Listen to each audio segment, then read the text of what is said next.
چیە ماوەی چەند ساڵێکە لە هەڵەبجە بە چڕی دەستکراوە بە ینی دەستکراوە بۆی هەوڵێک بدرێ بۆ کردنەوەی مەرزی سازان و هەر بازارچەیەکیش لە سازان کە ناوچێکی سنوورە لە نێوان هەرێمی کوردستان و هەروەها کۆماری ئیسلامی ئێران بەڵام هەوڵەکان زیاتر چڕکراونەوە لە ماوەی ئەم 2 ساڵەدا وەک ئیداری پارێزگای هەڵەبجە باسی لێەوە دەکەن کردنەوەی مەرزی سازان زۆر گرنگی ئەبێ بۆ ئەوەی کە هەڵەبجە ببوژێتەوە لە ڕووی ئابووریەوە من بۆ قسەکردنی زیاتر لەسەر هەوڵەکانی جێگری پارێزگاری هەڵەبجە ئیداری پارێزگای هەڵەبجە بۆ کردنەوەی مەرزەکە شێخکاوە شێخ عەلیم لایە کاک شێخ هەوڵەکانی ئێوە وەکو ئیداری پارێزگای هەڵەبجە چییە و دوێنێ سەردانی مەرزەکەتان کرد مەبەستی سەردانەکەتان بەڵێ زۆر سپاس بۆ ئەم دەرفەتە مەرزی سازان ئێمە نزیکەی ئەوە 2 ساڵە لە مانگی 2019ەوە لەگەڵ پارێزگاری کرماشان لە کۆبوونەوە بووین و سیاداشتمان لەگەڵیان واژوو کردووە لە هەر سیاداشتەکە گرنگی مەرزی سازان بۆ چ پارێزگای هەڵەبجە چ کۆماری ئیسلامی ئێران جەختی لەسەر کراوەتەوە کە هەر یەکەمان و هەنگاوی خۆی بنێ بۆ ئەوەی کە بتوانین مەرزەکە بازارچەکە بکرێتەوە بۆ ئەم مەبەستەی ئێمە لەگەڵ ئەنجومەنی وەزیرانی عێراق لەسەر خەت بووین لەگەڵ سەرۆکایەتی کۆمار لەگەڵ پەرلەمانی عێراق بە هەمان شێوە لەگەڵ سەرۆکایەتی ئەنجومەنی وەزیرانی هەرێمی کوردستان و وەزارەتە پەیوەندیدارەکان وەکو وەزارەتی دارایی و وەزارەتی ئاوەدانکردنەوە و وەزارەتی هەتا بازرگانیش بۆ ئەم مەبەستە وەزارەتی ئاوەدانکردنەوە ئێمە دەرخستەی پرد و ڕێگاکانمان ئاڕاستەی بەڕێزیان کردووە و وەزارەتی دارایش بە هەمان شێوە تیمێکی نات بۆ ئەوەی کە جەدوای بازارچەکە هەڵبسەنگێنێ ئەوانش کۆنووسی خۆیان نووسیوە و خۆشبەختانە جەختیان کردێتەوە لەسەر گرنگی ئەوە ئێمە پێشنیارێکمان کردووە بۆ وەزارەتی ئاوەدانکردنەوە بۆ سەرۆکایەتی ئەنجومەنی وەزیرانی هەرێمی کوردستان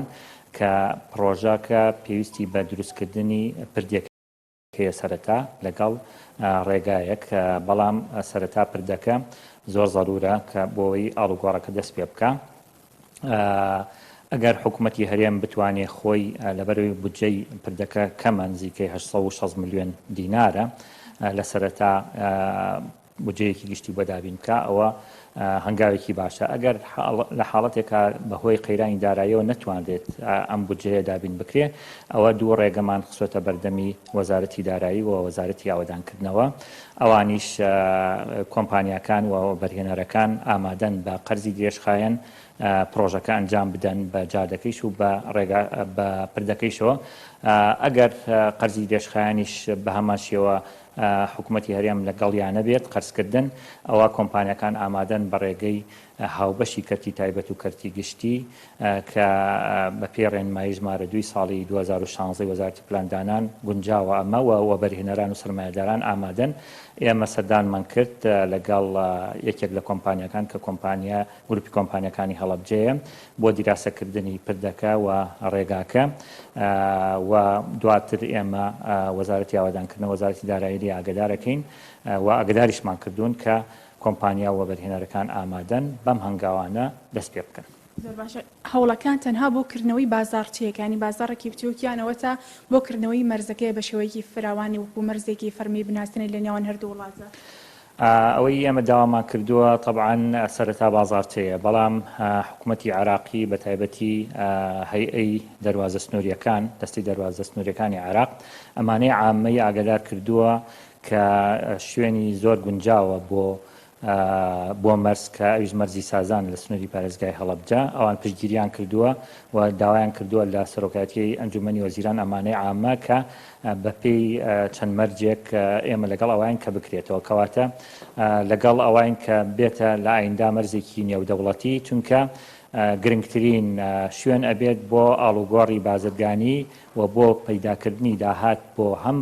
پارێزگای هەڵەبجە هەم بۆ هەرێمی کوردستان هەم بۆ پارێزگای کرماشانیش. باشە هەردوو لە هەردوو وڵات هەم ئێران و هەم عێراقش ڕەزامەندیان لەکردنەوەی مەرزەکە دەربڕیوە هیچ ڕێگرێک نییە لەکردنەوەی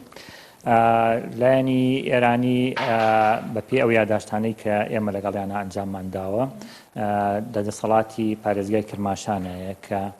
سەرەتا بازارچەکە بکاتەوە بەڵام چاوەڕێی وەڵامی ئێمە حکوومەتی هەرێمی کوردستانین، چونکە بەبێ ڕەزامەندی حکوومەتی هەرێمی کوردستان و ئەنجومەنی وەزیران ئێمە ناتوانین هیچ هەنگاوێک بنین. حکوومەتی هەرێمی کوردستانیش بەپێی ئەو نووسراوانی کە ئێمە بۆمان کردوون تاوەکو ئێستا وەکو فەرمی بە شێوەی نافەرمی لەگەڵ کردنەوەی مەرزەکایە، بەڵام چاوەڕین کە بە شێوەیەکی فەرمی هەم حکوومەتی عراقی هەم حکوومەتی هەرێمی کوردستان نووسراوێک بدرێت بە پارێزگای هەڵەبجە بۆەوەی لایەنی ئێرانیشی لێ ئاگدارکەین، چونکە ئەوان تەنها 9 کیلۆمەتر و نیو جادەیان هەیە کە قیر نییە، هەمووی قیرکراوە ئامادە کراوە. لای ئێمەش نزیکەی 12 کیلۆمەترمان پێویستی بە قیر تاوکردن هەیە، چکە تا هەڵەبجە 12 کیلۆمەترە لە مەرزەکەەوە و بازارچەیەکی گەورەمان هەیە یا ساحەیەکی گەورەمان هەیە زیاد لە 152 شوێن هەیە بۆ ئەوەی کاڵوگۆڕی بازرگانی تیا بکرێ. ئەمانە خۆی بۆ خۆی ئیجابیاتە و تەسەورەکەم هیچ ڕێگریەک نەبێت لەگەڵ ئەوەی لە بەداخەوە لە ساڵی 2008 ڕەزامەندی عێراق هەیە بۆکردنەوەی ئەم مەرزی سازانە، بەڵام ئەو کاتە ڕێگری هەبووە نەتوانراوە کە بکرێتەوە. ئێستا ئێمە ئەو مۆڵەتانم هەوڵی ئەوە دەین کە تازە بکرێتەوە. کاتێکی دیاریکراونەیە بۆ ئەوی کە دەست بکرێت بەکردنەوەی مەرزەکانی دەستکرێت بۆ پرۆژانی کە پێویستن بووی؟ ئەو کاتە دیاریکراوە لای ئێمە نییە، لەگەڵ ڕەزامەندبوونی حکوومەتی هەرێمی کوردستان بە دروستکردنی پردەکە بە یەکێک لەو ڕێگانە ئەوە بێتە ڕۆژی با بڵین ڕەزامەندبوونی حکوومەتی هەرێمی کوردستان و بێتە ڕۆژی تەواوکردنی پردەکە بێتە ڕۆژی ئاڵوگۆڕی بازرگانی. سپاس بۆ شێخکاوە پارێزگاری هەڵەبجە مەزانێرەکان بوون لەسەرکردنەوەی مەرزی سازان و هەروەها کردنەوەی بازارچەیەک لە ساز